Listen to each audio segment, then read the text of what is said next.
তো হ্যালো সিএফসিয়ান, তোমাদের বোটানি প্রথম অধ্যায়ে একটা ক্রোমোজোমের ছক আছে। তো এইটা অনেকে মনে রাখতে পারো না।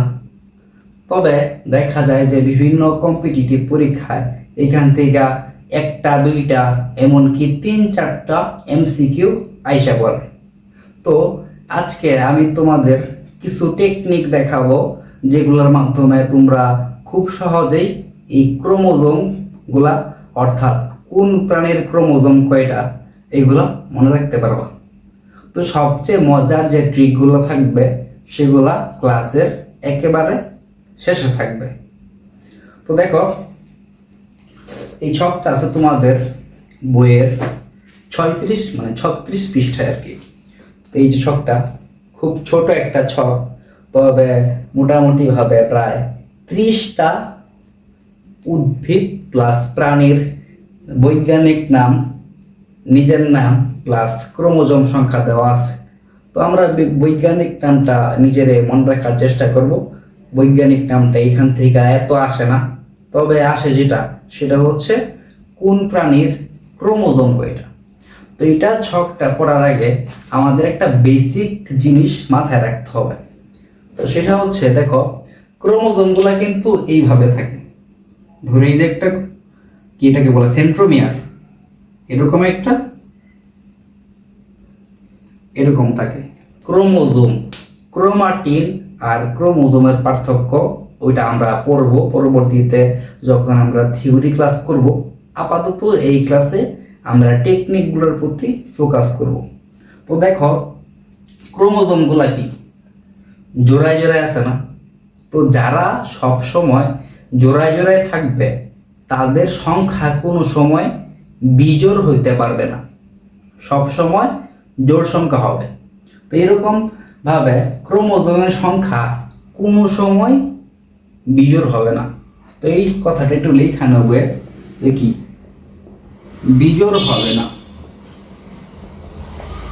তো ক্রোমোজোমের সংখ্যা কোনো সময় বিজোড় হবে না।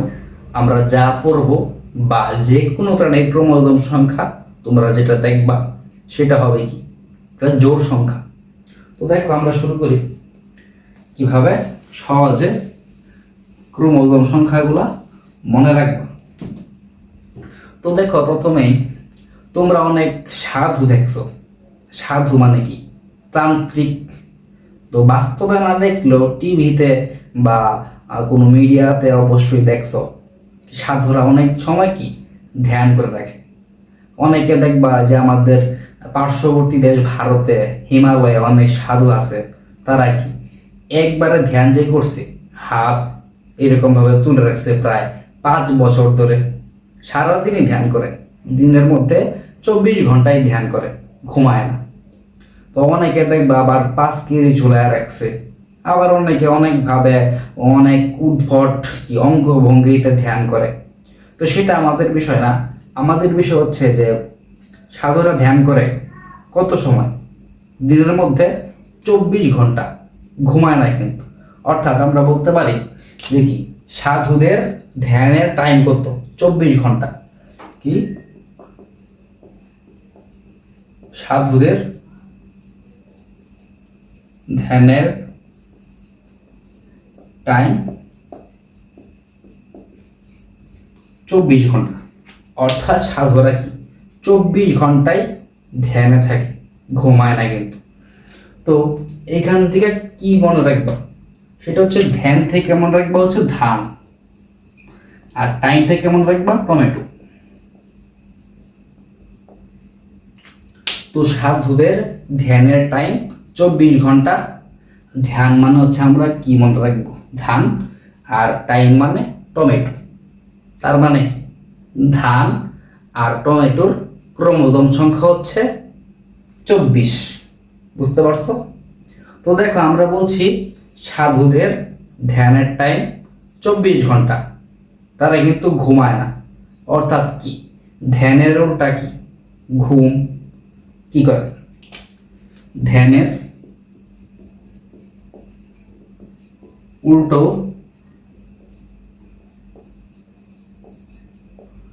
ধ্যানের উল্টো হচ্ছে কি, ঘুম। তা আমরা ধ্যান দ্বারা কি মনে রাখছিলাম, কি ধান। ধ্যানের উল্টো কি, ঘুম। তো ঘুম থেকে আমরা কি বলতে পারি, ঘুম অনেকটা কি গমের মতো উচ্চারণ হয় না, ঘুম গম, মোটামুটি আর কি কাছাকাছি মনে রাখার জন্য। তো আমরা বলতেছি যে ধ্যানের উল্টো হচ্ছে ঘুম, অর্থাৎ গম।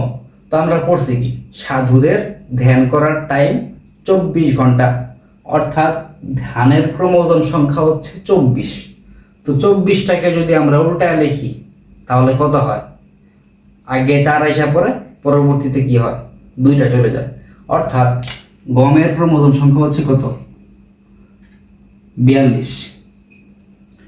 তো পুরা জিনিসটা যদি আবার বলি, সাধুদের ধ্যান করার টাইম 24 ঘন্টা, ধানের ক্রোমোজোম সংখ্যা আর টমেটোর ক্রোমোজোম সংখ্যা হচ্ছে 24, আর ধ্যানের উল্টা হচ্ছে ঘুম, অর্থাৎ গমের ক্রোমোজোম সংখ্যা হচ্ছে কত, 42। ধান হচ্ছে কি ওরিজা সেটাইবা, আর গম হচ্ছে ট্রিটিকাম এস্টিভাম।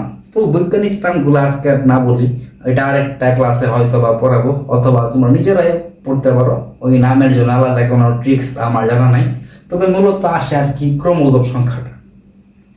তো দেখো এটা আমরা শেষ করলাম, এসে তুলো তোমরা।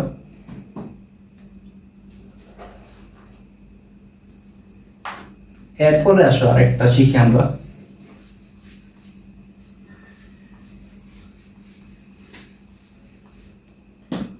তো তোমরা অনেকে পেঁয়াজ ছিলাইছো, পেঁয়াজ, তো পেঁয়াজ অনেককে ছিলাইতে চায় না, চোখ দিয়ে পানি পড়ে।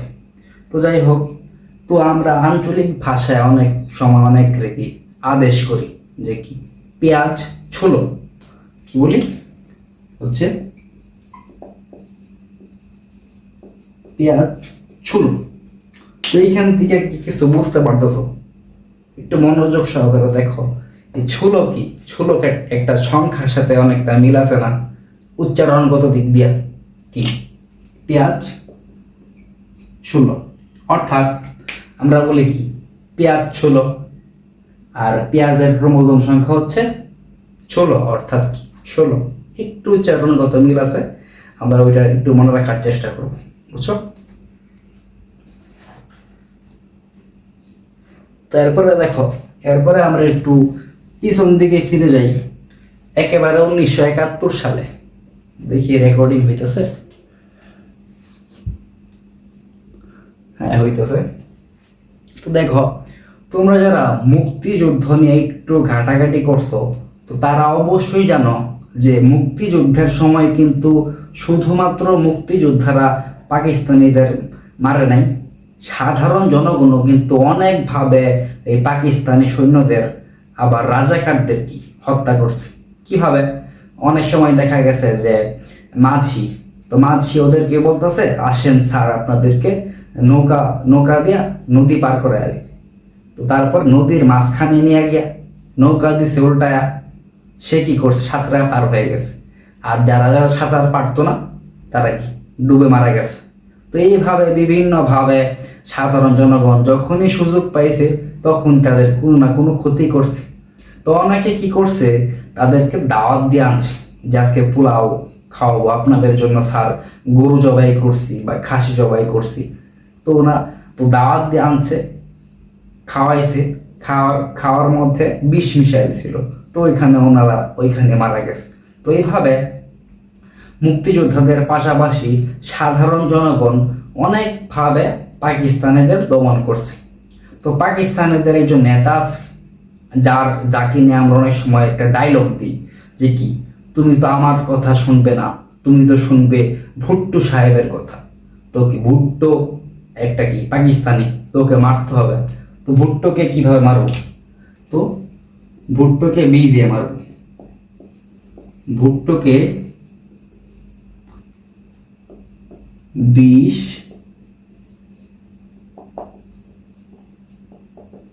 তো ভুট্টোকে আমরা মারব বিষ দিয়ে। তো ভুট্টো শব্দটা কোন ফলের সাথে মিলে, ভুট্টো থেকে আসে কি ভুট্টা, আর 20 জাস্ট বানানে পার্থক্য। তো 20কে আমরা কি লিখতে পারি? 20।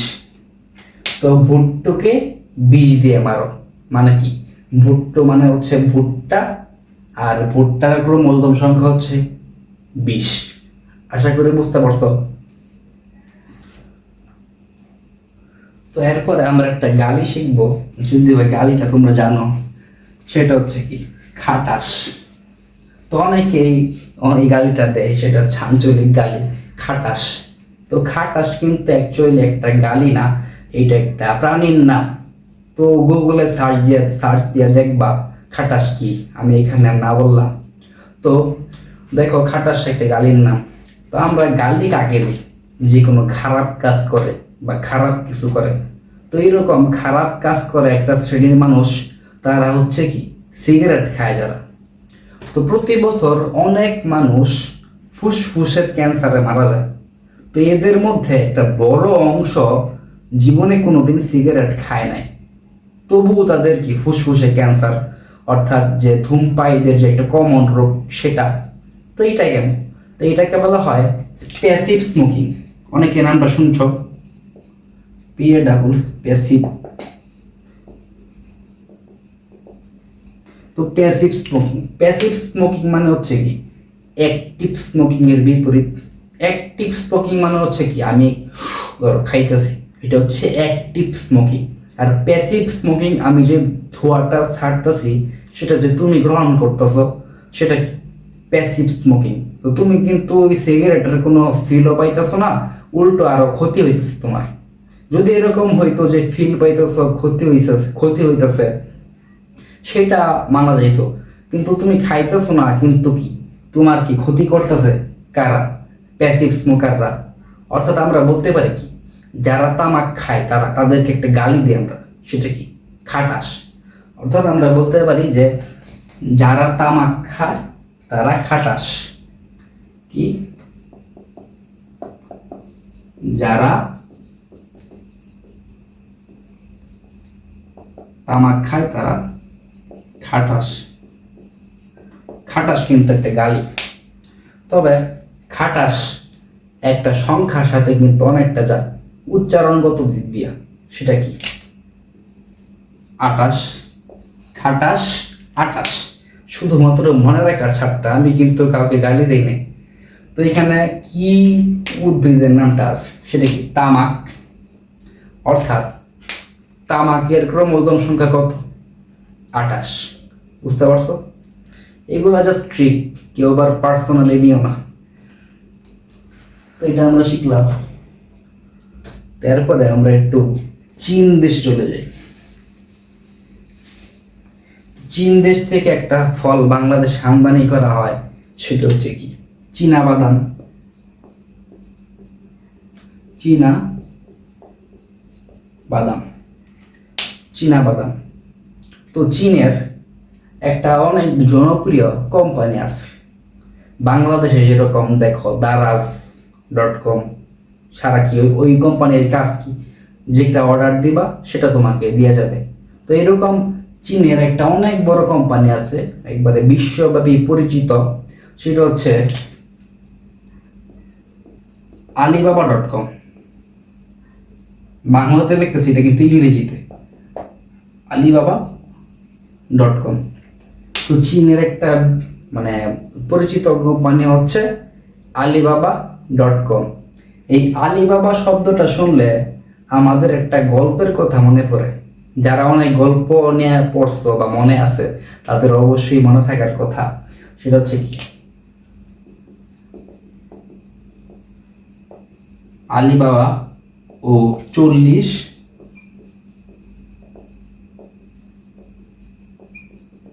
চোরের গল্প। তো চীনের একটা জনপ্রিয় কোম্পানি হচ্ছে কি alibaba.com। আর আলিবাবা শব্দটা শুনলেই আমাদের মনে পড়ে আলিবাবা ও 40 চোরের গল্প। তো এখান থেকে আমরা কি মনে রাখবো, সেটা তোমরা বুঝতে পারতেছ। এই চীনা বাদামের ক্রোমোজোম সংখ্যা কত? 40। এগুলো একটু 1-2 বার পড়লে দেখবে এমনিতেই মনে থাকবে আর কি। তো এরপরে আসো আমরা যেটা করব, একটু পোকামাকড়ে যাওয়া যাক। আমরা এখন পড়ব কিউলেক্স মশা নিয়ে।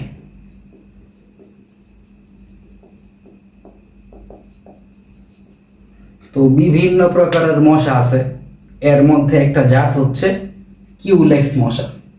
তো এখান থেকে প্রথম শব্দ কি? কিউ। কিউ থেকে আমরা কি বলতে পারি? কিউব। কিউব। এখন কিউব কি? কিউব তোমরা অনেকেই চিনো, যেমন ধরো রুবিক্স কিউব নিয়ে তোমরা অনেকে খেলা করছো। ওই যে মিলাই যে বিভিন্ন রং থাকে, ওইগুলা মানে উল্টা পাল্টা করা যায়, আবার মিলানো লাগে। আমিও পারতাম, আমার একটা ছিল, এখন হারায় গেছে।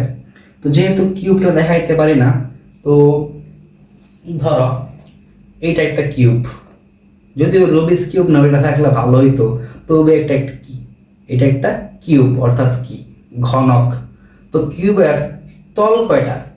দেখো, একটা, দুইটা, তিনটা, চারটা, পাঁচটা, ছয়টা।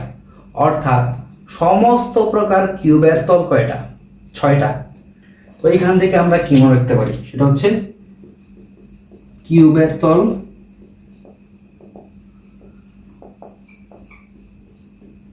তো কিউবের তল কয়টা? ছয়টা। অর্থাৎ কিউলেক্স মশার ক্রোমোজোম সংখ্যা আমাদেরকে মনে রাখতে হবে। কিউলেক্স মশার কিউ থেকে আসছে কি, কিউব, আর কিউবের তল ছয়টা। অর্থাৎ কিউলেক্স মশার ক্রোমোজোম সংখ্যা হচ্ছে ছয়টা। তো দেখো, আমরা যা যা পড়তেছি তা কিন্তু কি জোড় সংখ্যা আসতেছে। তো এমসিকিউ অনেক সময় দেখা যায় যে আমাদের মনে থাকে না, মানে একেবারে কমন পড়ে নাই। তো ওই সময় চেষ্টা করবা কোনো বিজোড় সংখ্যা না দাগাইতে, যদি ক্রোমোজোম সংখ্যাটা এমসিকিউতে আসে, কারণ ক্রোমোজোম সংখ্যা অবশ্যই কি জোড় সংখ্যা। তো এটা আমরা শিখলাম।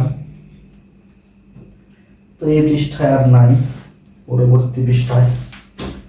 তো এরপরে আমরা একটু পানিতে চলে যাই। কিউলেক্স মশা শিখলাম। দেখো, এটা হচ্ছে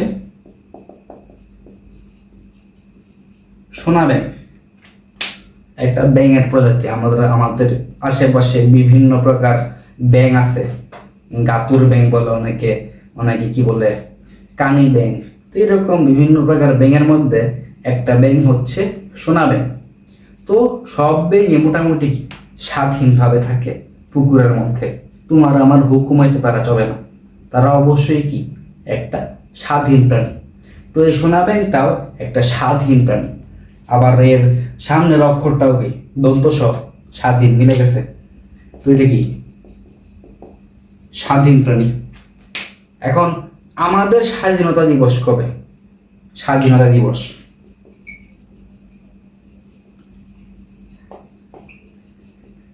আমাদের স্বাধীনতা দিবস হচ্ছে 26শে মার্চ। এখন অনেকের মাস উল্টা পাল্টা লাগাও, তো মাস মনে না রাখলেও চলবে, তুমি জাস্ট মনে রাখবা কি আমাদের স্বাধীনতা দিবস হচ্ছে 26শে মার্চ। তো দেখো, সোনা ব্যাঙ একটা স্বাধীন প্রাণী, স্বাধীন। আর আমাদের স্বাধীনতা দিবস হচ্ছে কত? 26শে মার্চ। অর্থাৎ সোনা ব্যাঙের ক্রোমোজোম সংখ্যা হচ্ছে 26। তো এটা বুঝতে পারলো? রেকর্ডিং হইতেছে। তারপরে আমরা আরেকটা শিখি, সেটা হচ্ছে আরেক প্রকার মাছি আছে, সেটা হচ্ছে ফলের মাছি।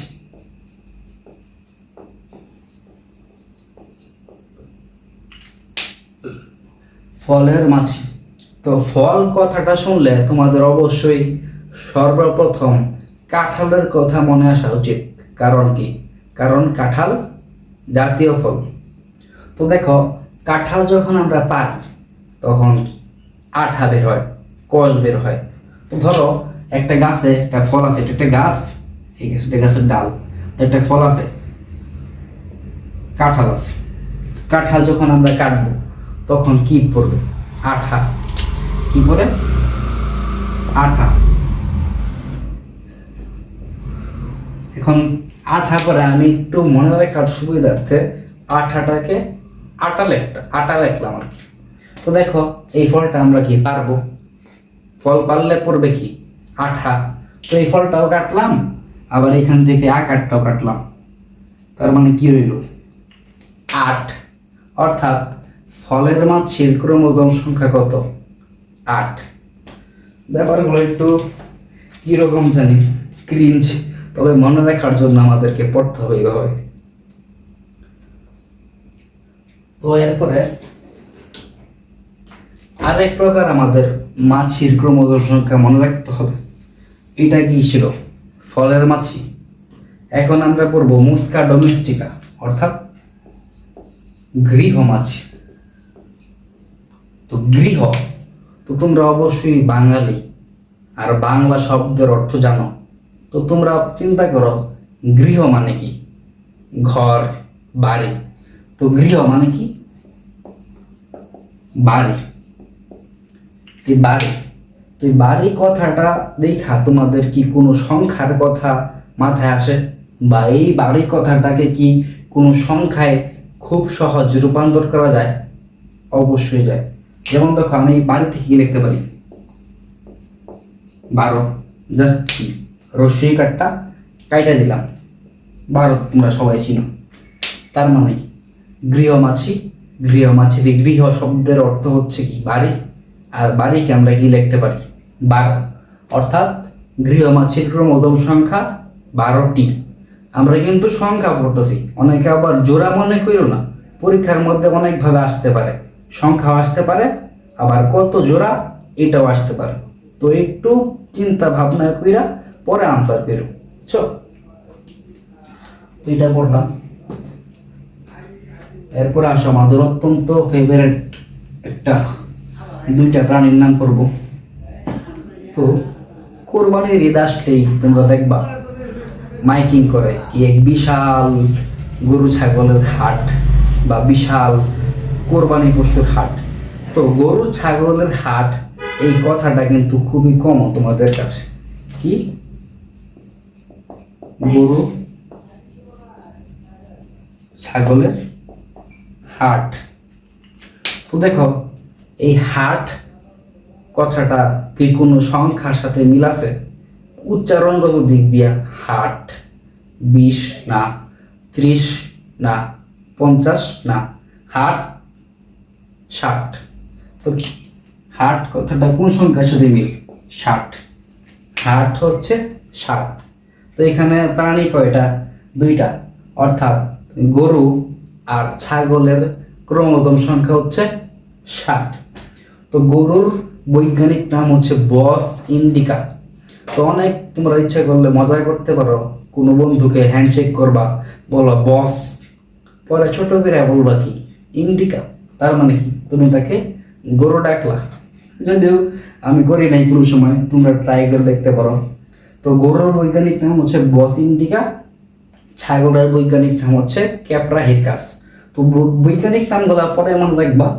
আপাতত মনে রাখো যে গরু ছাগলের 2টারই ক্রোমোজোম সংখ্যা হচ্ছে 60। এই 2টার ক্রোমোজোম সংখ্যা সমান, যেহেতু একই সাথে থাকে। আমাদের বাসা বাড়িতে তো না, গ্রামের বাড়িতে গোয়ালি ঘরে গরু ছাগল কিন্তু একসাথে রাখা হয়, এই জন্য এই 2টার ক্রোমোজোম সংখ্যা কি? একই হয়ে গেছে। অর্থাৎ গরু ছাগলের হাট, গরু ছাগলের ক্রোমোজোম সংখ্যা হচ্ছে 60। এরপরে তোমাদের একটু ঘুমাইতে হবে। তো ঘুম তোলার আগে অনেকে কি বলে? হাই তোলে। হাই তোলা তো বুঝো কি? একটু ঘুম যে পাচ্ছে সেটার কি ইশারা করে। তো অনেকের কি হয়, হাই তুললে সবগুলা দাঁত দেখা যায়। কি? হাই তুললে সবগুলা দাঁত মানে কি? 32টা।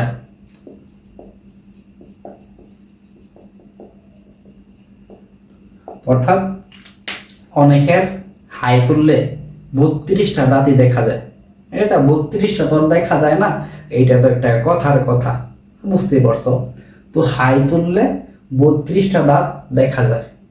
এখান থেকে আমরা কি মনে রাখবো? তো হাই, হাই কথাটা শুই নাই কি কোনো প্রাণীর কথা মনে পড়ে? জুলজিতে পড়ছো, সেটা কি? অবশ্যই হাইড্রা। হাই থেকে আসছে হাইড্রা। তো অর্থাৎ তোমরা বুঝতে পারতেছো, হাই তুললে 32টা দাঁত দেখা যায়। হাইতে হচ্ছে হাইড্রা, আর হাইড্রার ক্রোমোজোম সংখ্যা হচ্ছে 32। আশা করি বুঝতে পারছো।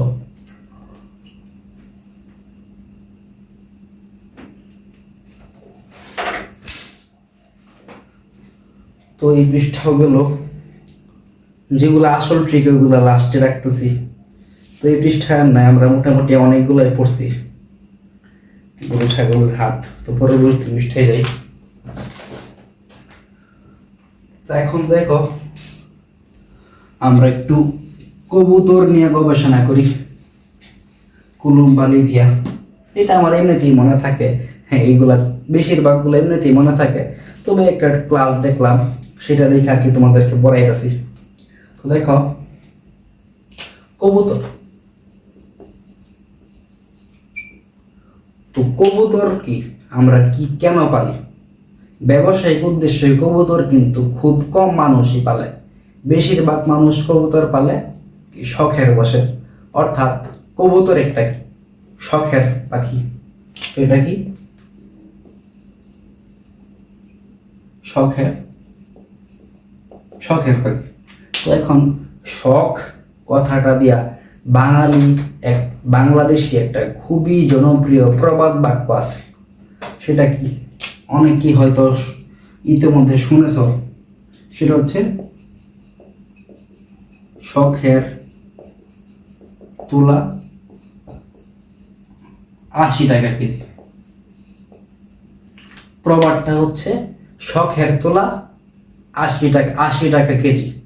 এখন কেন 80 টাকা, কেন 79 টাকা না, সেটা তো আর আমার জানা নাই। তবে এটা যেহেতু একটা প্রবাদ বাক্য যে শখের তুলা একটা 80 টাকা কেজি আর কি। তো মনে রাখবা, কবুতর একটা শখের পাখি, আর বাংলাদেশে একটা প্রবাদ হচ্ছে শখের তুলা 80 টাকা কেজি। অর্থাৎ কবুতরের ক্রোমোজোম সংখ্যা হচ্ছে 80। আশা করি বুঝতে পারছো। এরপর আরেকটা, এটা আমি অর্ধেক বলবো আর অর্ধেক তোমরা মনে করবা, একটু আগে যেটা পড়াইছি সেটা থেকে। ইঁদুর। ইঁদুর আমরা একটু আগে কি পড়ছিলাম? আলিবাবা। কোথায় পড়ছিলাম? চীনা বাদাম।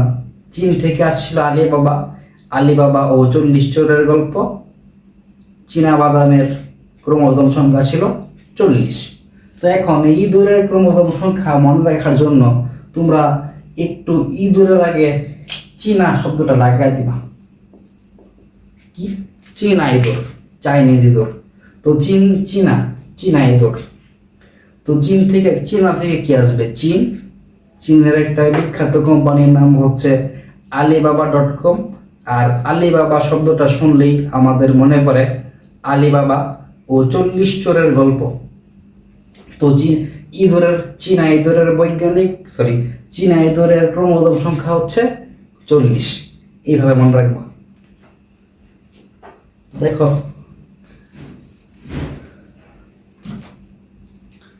এরপরে মানুষ, রেশমি। তো রেশমি একটা মেন নাম, একে কেউ মানুষ হিসেবে বিবেচনা করতে চায় না। অনেকে বলে তুই রেশমি সুতার নাম, তুই মানুষ না। কিন্তু এজন্য তার বাবা মা তার নামই রাখছে কি? মানুষ রেশমি। তো নাম রাখছে খুবই ভালো। তো এইখানে আমাদের কি শিক্ষণীয় ব্যাপার আছে? তো আমরা এখান থেকে মনে রাখতে পারি, মানুষ আর রেশম পোকার ক্রোমোজোম সংখ্যা সমান। তো মানুষের ক্রোমোজোম সংখ্যা মনে রাখার জন্য আলাদা কোনো ট্রিকের প্রয়োজন আশা করি নাই, কারণ এটা তোমরা সবাই জানো অ্যাজ এ সায়েন্স স্টুডেন্ট। তো মানুষের ক্রোমোজোম সংখ্যা কত? 23 জোড়া বা 46টি। আর মানুষের ক্রোমোজোম সংখ্যা আর রেশম পোকার ক্রোমোজোম সংখ্যা সমান, অর্থাৎ রেশম পোকার ক্রোমোজোম সংখ্যাও কত? 46। এরপরে আমরা একটু কলা খাবো। আমরা খাবো না, কলা খাবে খরগোশ। তো খরগোশ কি খায়? কলার খোসা। কলা তো দাও না, কলার তো দাম অনেক। কলার খরগোশ কলার খোসা খায়। তো তোমরা দেখবা দোকানে যখন কলা বেচা কেনা হয়, নর্মালি কেউ কিন্তু মানে যা জিজ্ঞেস করে না যে একটা কলা কত, নর্মালি জিজ্ঞেস করে যে কত, এক হালির দাম কত। অর্থাৎ কলাটা বেচা কেনা হয় হালি হিসেবে। আর এক হালি কয়টা? 4টা। তো এক হালি 4টা, এইখান থেকে আসবে 4।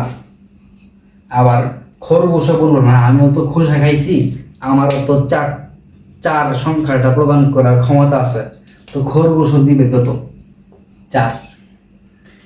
তো খরগোশ কলার খোসা খায়, আর খরগোশ আর কলার ক্রোমোজোম সংখ্যা সমান, আর সেটা হচ্ছে 44। অর্থাৎ খরগোশের ক্রোমোজোম সংখ্যাও 44 আর কলার ক্রোমোজোম সংখ্যাও 44। তো এরপরে আসো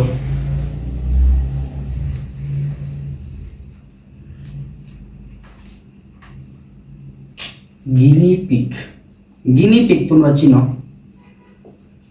গিনিপিগ হচ্ছে কি, নর্মালি বিভিন্ন যে সায়েন্সের এক্সপেরিমেন্ট করতে গিনিপিগকে ব্যবহার করা হয়। তো এই জন্য অনেকেই যখন কাউকে বেশি ব্যবহার করা হয় তখন অনেকে তাকে গিনিপিগ বলে। বাংলাদেশিরা বলে কলুর বলদ, আবার যারা একটু আধুনিক চিনে গিনিপিগ চিনে, তো তারা কি গিনিপিগ বলে আর কি। তো যাই হোক, গিনিপিগ থেকে এখানে একটা শব্দ আছে, এটা কি? পিক। পিক মানে কি? পিক মানে হচ্ছে ছবি তোলা। তো আমি দেখছিলাম এক লোক সাইক্লিস্ট, তো সে বাংলাদেশের প্রত্যেকটা জেলায় সাইকেল চালায় গেছে। তো প্রত্যেকটা জেলায় যাওয়ার পর সেখানকার যে বিখ্যাত বিখ্যাত জায়গা আছে সেইখানে একটা করে ছবি তুলছে। অর্থাৎ বাংলাদেশের জেলা হচ্ছে 64টা, আর প্রত্যেকটা জেলার জায়গা একটা করে যদি ছবি তোলে, অর্থাৎ কি পিক তোলে। পিক বলতে পিকচারকে বোঝানো হয়, আমরা তো পিক বলি আর কি। তো প্রত্যেক জেলা থেকে যখন একটা করে পিক তোলে, তো তখন তার ছবির সংখ্যা হয় কত? অবশ্যই 64। অর্থাৎ গিনিপিগ থেকে আসছে পিক, আর ওই লোক 64টা জেলায় একটা করে পিক তোলে, আর তাই গিনিপিগের ক্রোমোজোম সংখ্যা হচ্ছে 64। তো বুঝতে পারলাম, রেকর্ডিং হয়। তো এরপরে তোমরা কিন্তু সবাই গরিলা চিনো? গরিলা চিনো না? অনেক বড় থাকে। তো গরিলা কিন্তু মানুষের সাথে বৈশিষ্ট্যগত দিক দিয়া অনেক মিল থাকলেও তাদের সাইজ মানে দেহের সাইজ কিন্তু অনেক বড়। তো এই গরিলা কিন্তু অনেক খাইতে পারে। তারা একবারে প্রায় 48 কেজি গোল আলু খাইতে পারে। কি? গরিলা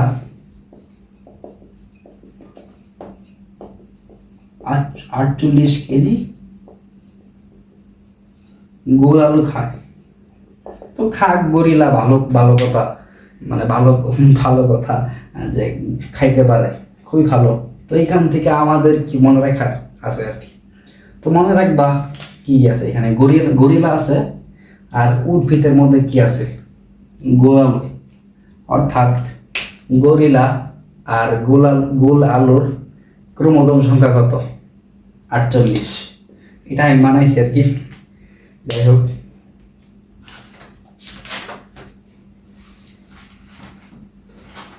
তো এরপরে আসলে আমরা একটু আইন কানুন শিখি। তো আমাদের এদিকে মানে আমাদের যে বাংলাদেশ অঞ্চল আছে, এই দিকে একটা খুবই ট্রেন্ডিং বিষয় হচ্ছে মেয়ে নিয়ে পালায় যাওয়া। তো আমাদের স্কুল থেকে একবার পিকনিকে গেছিল, অনেক আগে, আমরা যখন পড়ি তার অনেক আগে। তো তখন ওইখান থেকে একজন আর কি পালায় গেছে। এরপর থেকে যে স্কুলে পিকনিক বন্ধ হয়েছে আর শুরু হয় নাই। আমি এক স্কুলে প্রায় 8 বছর পড়ালেখা করছি। তো ওই 8 বছরে আমরা একবারও পিকনিকে যাইতে পারি নাই। তো দেখো, যারা পালা যাওয়ার চিন্তা করতেছ তাদের ক্ষেত্রে একটা আইন জানতে হবে যে তুমি যদি কোনো মেয়েকে নিয়ে পালায় যাও, তখন মেয়ের বাবা যদি তোমার নামে কোনো মামলা করে বা কেস করে, তখন মেয়ের স্বীকারোক্তি নেওয়া হয় যে সে কি ইচ্ছা করে পালাইছে নাকি তাকে তুমি জোর করে নিয়ে গেছো। তো এখানে স্বীকারোক্তি নেওয়ার ক্ষেত্রে এখানে একটা বিষয় লক্ষ্য রাখা হয় যে মেয়ের বয়স 18 বছর হয়েছে কিনা সার্টিফিকেট অনুযায়ী। যদি মেয়ের বয়স 17.5 হয়, তারপরও তার যে জবানবন্দি আছে, তার কথা আছে, তার কথার কোনো মূল্য নেই। তো তখন কি হবে? আবার যদি মেয়ের 18 বছর হয়ে যায়, তখন যদি সে বলে সে নিজের ইচ্ছায় তোমার সাথে পালাইছে, তখন কিন্তু তার বাবা তোমার নামে কোনো কেস করতে পারবে না, উল্টো পুলিশ তোমাকে প্রোটেকশন দেবে আর কি। তো দেখো, পালানোর ক্ষেত্রে অবশ্যই খেয়াল রাখবা যে 18 বছর হয়েছে কিনা। যদি ভুল করেও 17.5 হয়, তখন কিন্তু মেয়ের জবানবন্দি নিবেই না। সে যদি 1000 বার বলে সে ইচ্ছা করে পালাইছে তোমার সাথে, লাভ নাই, কিন্তু ডাইরেক্ট ধর্ষণ মামলা, বুঝছো? তো এটা একটু খেয়াল রেখো। তো ওই দিন হয়েছে কি, আমি দেখি আমার বন্ধু নিশাদ একজনরে ফোন করে বলতেছে আর কি আমার সামনে, দেখো আজকে তো ফাগুন মাস, আবার পূর্ণিমা রাত, চলো পালায়া যাই চ। তো একটু এরকমই। তো যাকে বলতেছে সে আবার একটু আইন কানুন ভালোই জানে। তো সে বলতেছে কি 18 হয়নি, 18 হয়নি, অর্থাৎ সে কিন্তু জানে যে 18 বছরের নিচে কিন্তু কি তার কথার দাম নাই। কি 18 হয়নি, আমার কথার মূল্য নাই। তো নিশাদ ফোন করে বলতেছে, তো অপর পক্ষ থেকে বলতেছে যে কি 18 হয়নি, মানে 18 হয়েছে তবে সার্টিফিকেটে আর কি 18 হয় নাই। তা 18 হয়নি, আমার কথার কোনো মূল্য নাই। তারপর আরো বলতেছে যে পাপা, পাপা মানে তো বুঝো কি বাবা, পাপা বাধা দিবে। তো 18 হয়নি, আমার কথার মূল্য নাই, পাপা বাধা দিবে। নিশাদ এত কষ্ট করে বলছে, তো আশা নিয়া, কিন্তু তার মনোকামনা পূর্ণ হয় নাই। তো কেন পূর্ণ হয় নাই? কারণ আইন কানুন সম্বন্ধে জানে।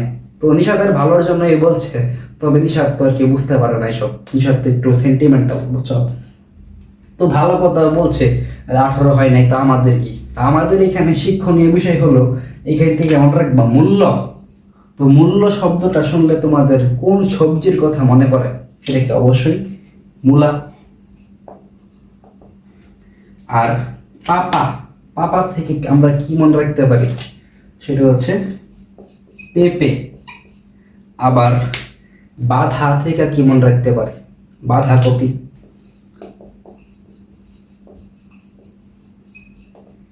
অর্থাৎ 18 হয়নি, আমার কথার কোনো মূল্য নাই, পাপা বাধা দিবে। মূল্য থেকে মূলা, পাপা থেকে পেঁপে, আর বাধা থেকে বাঁধাকপি। অর্থাৎ মূলা, পেঁপে আর বাঁধাকপির ক্রোমোজোম সংখ্যা হচ্ছে 18। তো আমাদের জন্য খুবই ভালো, আমরা একটা শিখতে পারলাম। কিন্তু বন্ধু নিশাদের তো অবস্থা মনে করো একেবারে খারাপ। তা আমি খবর পাইলাম যে এই ঘটনার পর নিশাদের অবস্থা একেবারেই খারাপ। তো তার বাসায় গেলাম, দেখলাম সে গান গাইতেছে। কি গান? মাইয়া রে তুই অপরাধী রে, আমার যত্নে গড়া ভালোবাসা দে ফিরায়া দে। তো এরকম আর কি একটু গান গাইতেছে। আমার কাছে ব্যাপারটা অনেক হাস্যকর মনে হইলো। তো গান তো গাইতেছে, তার উপর আবার 2 মিনিট পরে পরে এরকম করে আর কি টানতেছে। তো কি খাইতেছে তো বুঝছোই, আর বুঝা লাভ নাই। তো সে তো এই জগতে নাই, সে একেবারে চাঁদের দেশে। তো একটু পরে দেখলাম তার হুঁশ ফিরলো, আমাকে দেখতে পারলো, মুখে পানি দিলাম আর কি। তো বলতেছে, বন্ধু আমি তো শেষ। তো ওই রকম পরিস্থিতিতে আমি তাকে কি পরামর্শ দিব এটা আমারও মাথায় নাই। তবে তোমরা জানো আমি কিন্তু অত্যন্ত ভালো মনের একজন মানুষ। তো তাকে সাহায্য করতে আমার মন উতলা হয়ে পড়লো। তো কি বলবো, ওই সময় তার মাথায় একটা আইডিয়া আসলো। সেটা কি? বিসিএস পরীক্ষা পাশ করলে কিন্তু চাকরি পাওয়া যায়। যখন বিসিএস ক্যাডার কেউ হয়ে যায়, তখন কিন্তু তার এইসব বাধা কেউ দেয় না আর কি, নর্মালি কি সবাই রাজি হয়ে যায়। তো আমি বললাম যে পাস কর জব পাবি। জব কি? বিসিএস পাস কর, অর্থাৎ কি বিসিএস পরীক্ষাটা পাস করতে বললাম নিশাদকে, তো পাস কর জব পাবি। জব পাইলে কি হবে? মেয়ের 14 গোষ্ঠী রাজি।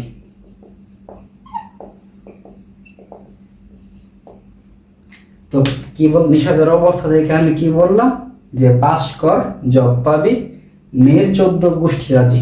তো এই কথা শুই না নিশাদ একটু মনে করো ভালো হইতাছে, মানে পথে আসছে আর কি। তো ভালো কথা, আমি তাকে একটা খুব ভালো উপদেশ দিলাম, যেহেতু আমি একজন ভালো মানুষ। কিন্তু এইখান থেকে তোমরা কি শিখতে পারো, সেটা হচ্ছে জব। জব কি? একটা সবজি। পা থেকে কি মনে পড়ে? পাট, কর্করাস ক্যাপসুলারিস। জব, পাট। আবার ম থেকে কি মনে পড়ে? মটরশুঁটি। এটা একটু লেখা নাও, এটা তোমাদের এই ছকে নাই, তবে তোমাদের 12তম অধ্যায় মানে জেনেটিক্স জুলজির ওইখানে আছে মটরশুঁটির ক্রোমোজোম। তো পাস কর জব পাবি, মেয়ের 14 গোষ্ঠী রাজি। তো এখান থেকে আমরা পাইলাম পাট, জব, মটরশুঁটি, অর্থাৎ পাট, জব আর মটরশুঁটির ক্রোমোজোম সংখ্যা হচ্ছে 14। তো নিশাদের বেদনাদায়ক